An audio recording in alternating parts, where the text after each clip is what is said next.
Bonjour à tous, salut YouTube. Écoutez, je me lance dans une petite série de vidéos que j'ai appelée le meilleur meneur. Donc c'est des petites refs, toi-même tu l'as derrière ton écran, c'est sûr. Mais dans l'idée, c'était un peu de montrer par quelle étape je suis passé, qu'est-ce qui a coincé, qu'est-ce qui a pas coincé, qu'est-ce qui a marché tout de suite, qu'est-ce qui a mis plutôt du temps à comprendre et à s'entraîner. Enfin bref, un peu mes petits tips, trucs et astuces qui m'ont servi à moi et j'espère que ça pourra vous servir, que ça pourra vous débloquer si jamais vous êtes coincé et que vous hésitez à vous lancer dans ce beau loisir qu'est le jeu de rôle.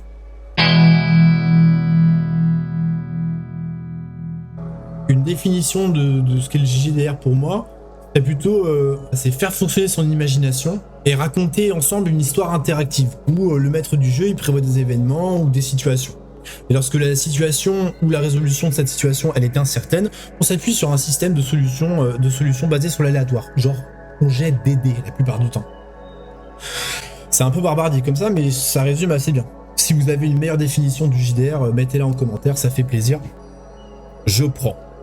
Donc, simplement, moi j'ai commencé comme beaucoup, j'étais attiré par ça, je trouvais ça très très cool, surtout avec aventure. Donc ça doit parler à beaucoup de monde, c'est le genre du grenier et consorts qui ont monté une petite équipe et qui ont commencé à faire un peu de l'actuel play, en tout cas qui était un peu plus visible en France avec la notoriété qu'on lui connaît. Et j'ai trouvé ça génial. Comme beaucoup, j'ai pledgé, j'attendais qu'une chose, c'était recevoir ma boîte de jeu avec tous mes trucs pour pouvoir enfin me lancer avec mes potes et convaincre tout le monde que c'était trop génial et que ça allait être trop super. Malheureusement, le jeu s'est jamais financé, je sais pas exactement ce qui s'est passé, je veux pas rentrer dans ce débat-là, mais en tout cas, toujours est-il qu'à la fin, j'ai pas eu mon jeu. Donc j'ai laissé un peu passer le truc et puis il y a un petit événement sanitaire qui est arrivé là-dessus, donc le Covid, et on s'est un peu tous retrouvés coincés chez soi. Donc même moi avec mon boulot de base, je me suis retrouvé un petit peu à la maison, j'ai changé un petit peu j'en ai profité pour changer de région, etc. Bref, je vous passe les détails. Mais toujours est-il que lorsque j'ai déménagé, j'ai fait la rencontre de mon voisin, enfin de mes voisins, et on s'est lié d'amitié très très vite. On a vu qu'on avait quasiment les mêmes bouquins, les mêmes inspi, donc bref, ça a assez bien collé assez rapidement et est arrivé sur la table. Alors, tu fais du jeu de rôle, attends mais incroyable, est-ce que tu pourrais nous initier? Donc du coup, c'est ce pote-là qui nous a initié ma femme et moi, et il y avait sa femme également dans les premières parties.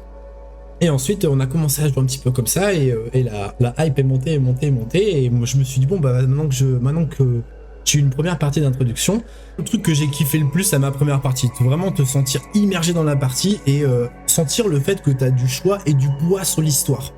Ce qui m'éclatait le plus et ce que je venais aussi chercher, c'était ce côté un peu où quand tu tombes un petit peu dans cet état de flow.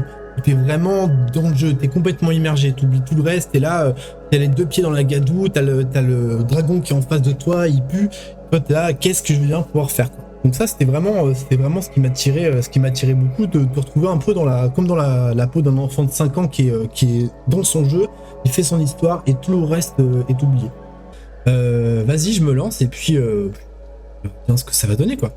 Et donc j'ai acheté le fameux kit d'initiation Donjons et Dragons 5ème édition. Tadam, le fameux triptyque Donjons et Dragons 5 avec évidemment les 3 gros bouquins de 300 pages qu'il faut te farder pour bien comprendre toutes les règles. Alors, les copains, c'est quand même assez costaud.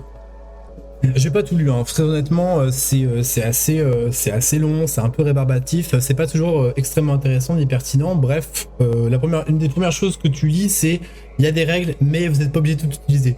Moi, mon cerveau il a fondu, je savais pas quoi faire, pas comment le prendre. Bref, j'ai pris la boîte d'introduction et puis Vogue de la galère, quoi.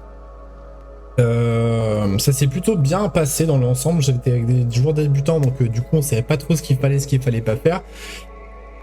Je ne cache pas qu'il y a eu des gros moments de solitude et de mon côté et forcément de la part des joueurs aussi. On a discuté, on a débriefé, machin. On a appris plein de trucs tous ensemble, mais moi je me suis confronté assez rapidement à un truc, c'est que j'avais envie que mes parties elles soient chouettes, que ce soit épique, et surtout en fait j'avais en tête des références comme roll and play ou aventure qui mettent la barre vraiment très très haute au niveau un peu du roleplay, de l'acting et de l'implication des joueurs. Et parfois moi je me retrouvais, putain mais je comprends pas comment ça se fait que mes joueurs ils kiffent pas et que la situation se déroule pas comme il devrait, quoi. J'ai bien bossé mon scénar, j'ai fait mes petits plans, j'ai tout redécoupé, je vous ai fait des petits props et tout. On avait construit, on jouait en physique, donc c'était trop bien. Il y a des trucs autour de la table et tout, c'était super. Bref, j'arrivais pas à retrouver le truc en face. Donc là, ben, j'ai commencé à chercher un peu sur internet comme tout le monde, à essayer de me renseigner. Puis je suis tombé sur YouTube avec une quantité énorme de choses et pour faire le tri, c'était pas évident. Et je suis tombé sur les vidéos de notre ami le bon MJ. Et là, je me dis, ah putain, enfin ça y est, lui au moins il me comprend. Il voit où je veux aller on va commencer par ça. Et du coup, bah, je me suis dit, ok, on reprend tout à la base, ça sert à rien d'essayer de t'exciter. Essaye de vraiment de comprendre comment ça marche avant de te lancer à corps perdu dans un truc et d'être déçu. J'ai aussi découvert Discord par la même occasion, donc je suis arrivé avec mes gros doigts de pas geek du tout et de vraiment très très nul en informatique. Et donc j'ai commencé à trouver des trucs intéressants. Discord, j'ai appris à m'en servir. Et pour moi au début c'était pas du tout ergonomique, je comprenais rien à comment ça marchait, les fils, les actualités, les trucs machin, j'étais vraiment complètement paumé. Mais petit à petit je me suis un peu habitué au système et ça allait de mieux en mieux. Et ce qui était trop cool en fait avec Discord, c'est que j'ai découvert que tu pouvais jouer en distanciel, c'est-à-dire que tu pouvais faire du jeu de rôle mais t'étais pas obligé. Moi, dans ma tête, quand j'ai commencé, t'étais obligé d'avoir une table, le MJ avec son écran du MJ qui avait préparé ses petits trucs, la table avec les autres joueurs autour, les petits props au milieu pour faire un petit peu sympa, la musique, le truc, le machin. Donc bref, moi, je me suis mis une pression mais énorme. Et là, j'ai découvert que bah, ça pouvait être beaucoup plus facile, entre guillemets, c'est-à-dire plus simple, mais pas forcément plus facile, de le faire avec un ordinateur. C'est-à-dire de jouer, d'avoir qu'on appelle un virtual tabletop, donc un VTT. Donc le plus connu, ça va être Roll20 pour les aficionados de l'anglais. Et il y en a plein d'autres qui sont un peu du même genre. En gros, un VTT, c'est une table virtuelle. On a un grand écran, on met ce qu'on veut un petit peu dessus, et là-dessus, on va rajouter des modules pour pouvoir balancer du son en direct, pour pouvoir animer des dés que tu vas pouvoir jeter, etc., etc.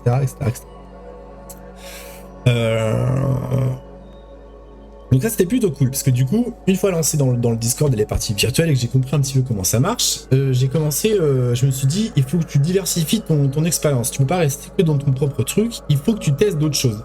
Donc du coup j'ai commencé à jouer avec d'autres personnes, donc déjà j'ai rencontré des gens, je suis allé dans des parties où les gens je les connaissais pas du tout, donc c'est un peu bizarre au début. Maintenant après 2-3 ans d'expérience, ça va, ça me fait plus peur du tout, mais les premières parties, t'es un peu dans tes chaussons, tu sais pas trop quoi dire, comment te comporter, qu'est-ce qu'il faut dire, qu'est-ce qu'il faut pas dire, ton personnage il faut que t'en parles ou il faut que t'en parles pas, enfin bref.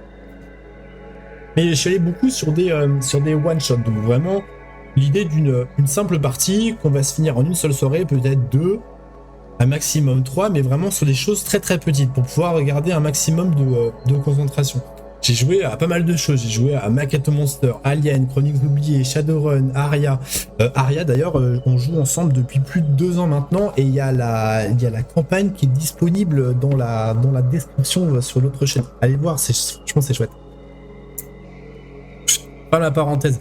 Et du coup, là, ce qui était vraiment super, c'est que avec ça, j'ai pu jouer vraiment à plein de systèmes différents, j'ai vu plein de manières de faire et de maîtriser et de jouer Donc là, j'ai pu vraiment commencer à comparer et tout en continuant d'apprendre.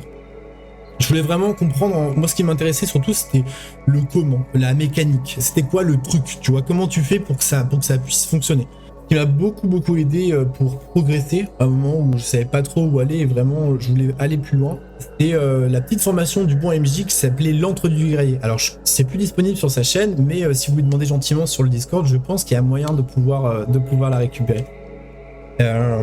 C'est super, c'était en gros, long story short, c'était une série de petits exercices pour qui tient un peu de la fibre créative tout au long de la construction, étape par étape, d'un one shot. En gros résumé.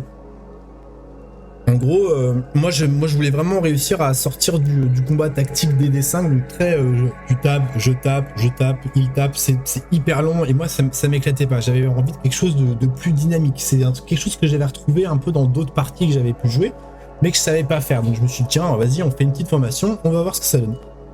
Et ça a débloqué vraiment un truc chez moi. Je me suis rendu compte que j'étais capable, avec une bonne méthode, de mettre en scène ce que je pouvais imaginer.